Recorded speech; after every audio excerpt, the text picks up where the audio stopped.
Let's talk about miniatures.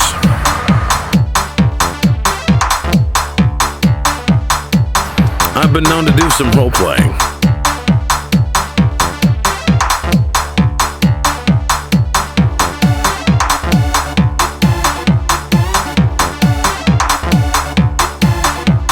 Welcome back to another episode of Miniature Mashup. Today I'll be converting this Blob miniature from Heroclix into something for D&D. This is the original Blob miniature put out by Heroclix. It came out in the Clobbering Time set. There have been 2 other sculpts, and any of them would make good fodder for your D&D game. This guy could be a half-orc, a half-ogre, a Norse rock troll, really any kind of bulky, beefy meathead. As a Heroclix figure, he's not really that good. He's badly designed, and the newer pieces are so much better for half the cost.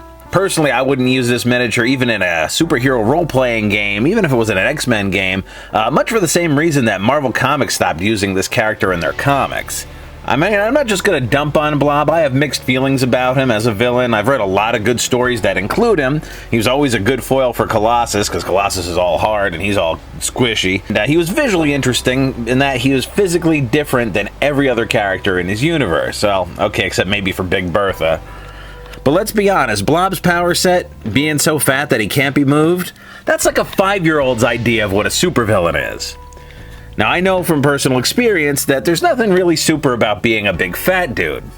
And too often, the Blob would become a bad caricature of fat people. You know, he farts, he burps, he loads up on ice cream.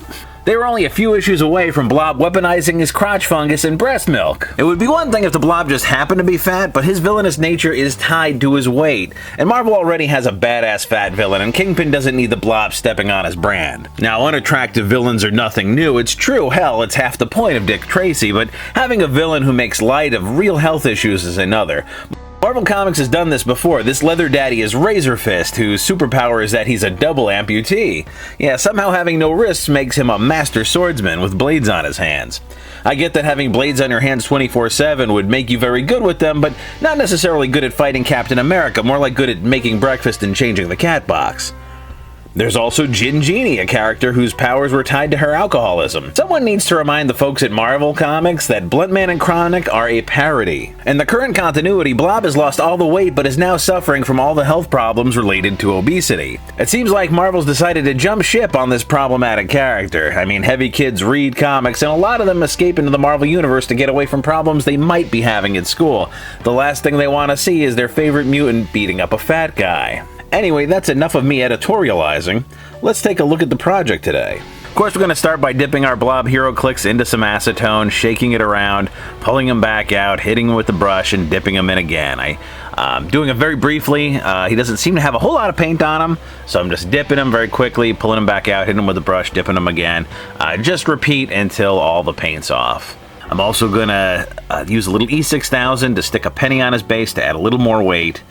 I didn't glue him to any kind of a special base. I actually cut the Heroclix base up so I wouldn't have to re-glue him. I figure, why reinvent the wheel? And here he is with all the paint stripped off him. He's kind of a yellowish green. Now I've got this pack of weapons and shields from Norse Saga, I guess is the game. It's only like $11 on eBay. Not a bad deal. There's a lot of stuff in here. I don't feel like sculpting weapons. Sometimes I want to do something other than a mace. It's about what I can do with beads and wire. And for $10, I don't mind buying a pack of shields and weapons to turn superhero figures into D&D monsters.